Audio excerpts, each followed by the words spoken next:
Located in historic downtown Williamston, the Williamston Theatre has been in operation since 2006, offering professional big city theater quality in a comfortable small-town atmosphere. Its three-quarter thrust black box theater seats just 100 and provides an intimate theater experience for audience members. The 2016-2017 season is the company's 11th in operation and marks the beginning of its second decade.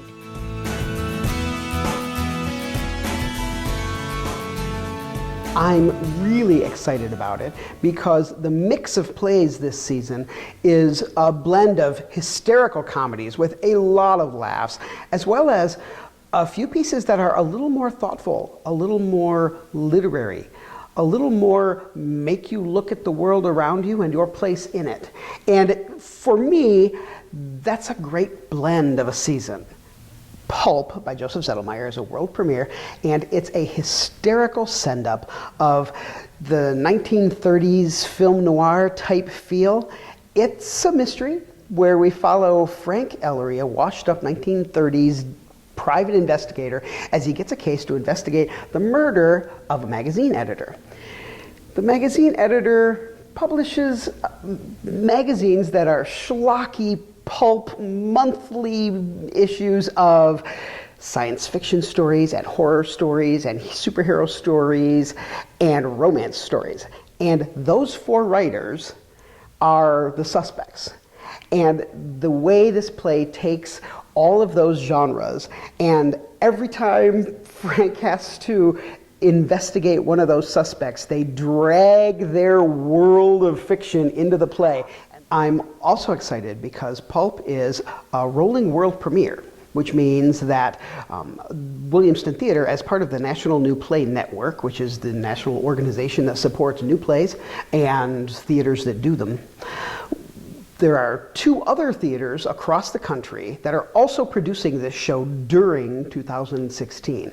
And so for us, it's a huge honor to be a part of the rolling world premiere of this play by a Michigan playwright. For the holiday season, we are doing a play called The Nerd by Larry Shue. Very funny, very good play. It's been done a lot in a lot of regional theaters, and we're excited to have it on our stage. Basically, it's the story of a young man who it feels like he's getting older, and he's having a birthday party, and who shows up but a guy who saved his life back in the war.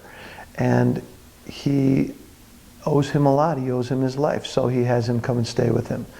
The guy is very hard to deal with, and comedy ensues. So it's a big cast. It has 7 people. It is our co-production with Michigan State University. I'm using 2 graduate students from Michigan State in the leads. We have a former Michigan State student, Eric Eilerson, who's playing Rick, the nerd, and we love having him back. He worked here when he was a student, and now he's working as a professional equity actor. We're excited to have him on our stage.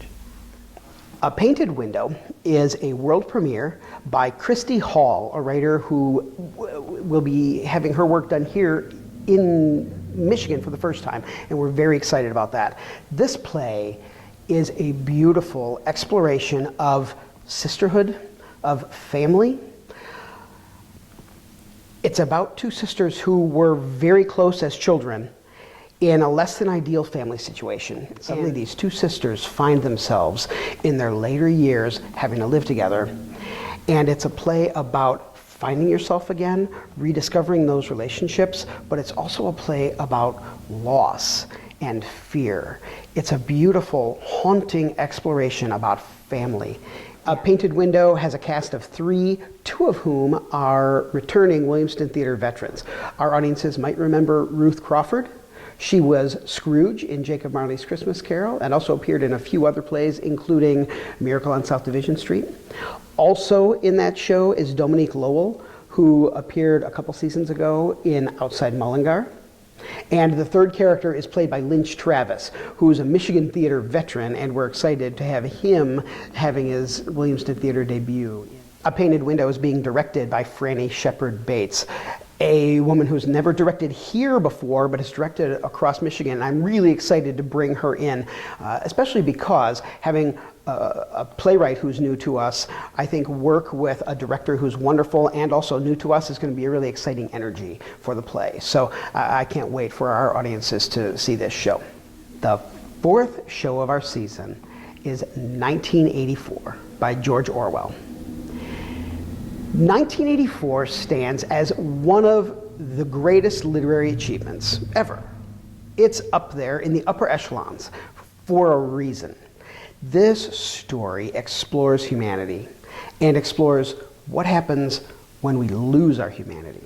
It was written in 1949, and it's more relevant now than it was then. And the idea that we can live in a society where our individuality and our compassion and what makes us people, those things are being pushed away. And what does that do to us as individuals? What does it do to us as a society? Can we survive that way? Should we survive that way? It's a gorgeous story. It's riveting, and this adaptation by Michael Gene Sullivan will pull you right in. Despite its title, Taking Shakespeare isn't really about Shakespeare per se at all. It's about two people who are completely alienated from their environment and stuck in present very unsatisfactory circumstances, and how they learn from each other and through the medium of using Shakespeare's poetry to move on, to get out of their stuckness, move on to the next phase of their life. One of the things that interests me about this play is that it helps the audience understand why 400 years after his death, we still do Shakespeare.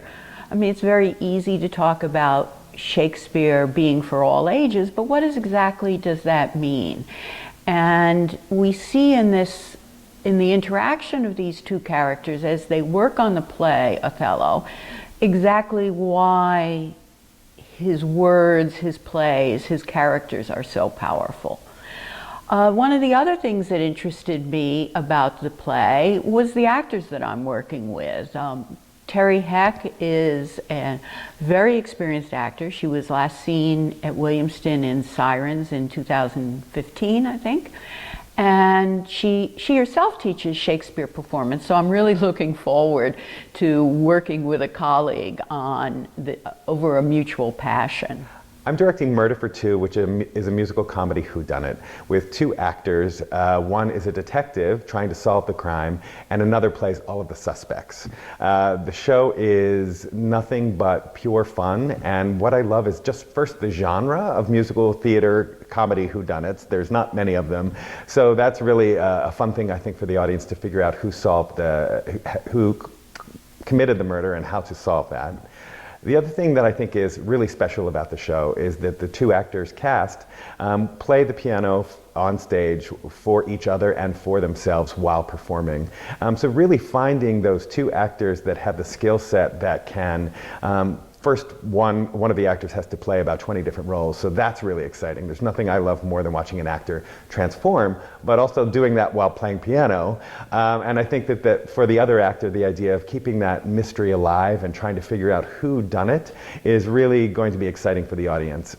It really is a tour de force. What I think will be great is the intimacy of the Williamston Theatre, which, first of all, is one of the greatest places to work at because of that idea of the audience and actor interaction. There's nothing better than that. But I think what will work well in this space is watching the actors transform, watching them play the piano so expertly, which they must do, and being part of solving this crime, which I think is probably the most fun part for the audience. So that's the lineup of shows for season 11. We have an amazing team of actors and designers and directors and stage managers and crew coming in to make all of these plays happen. And I can't wait for you to see them. Thanks for being a part of the Williamston Theatre, and hopefully we'll see you in Williamston.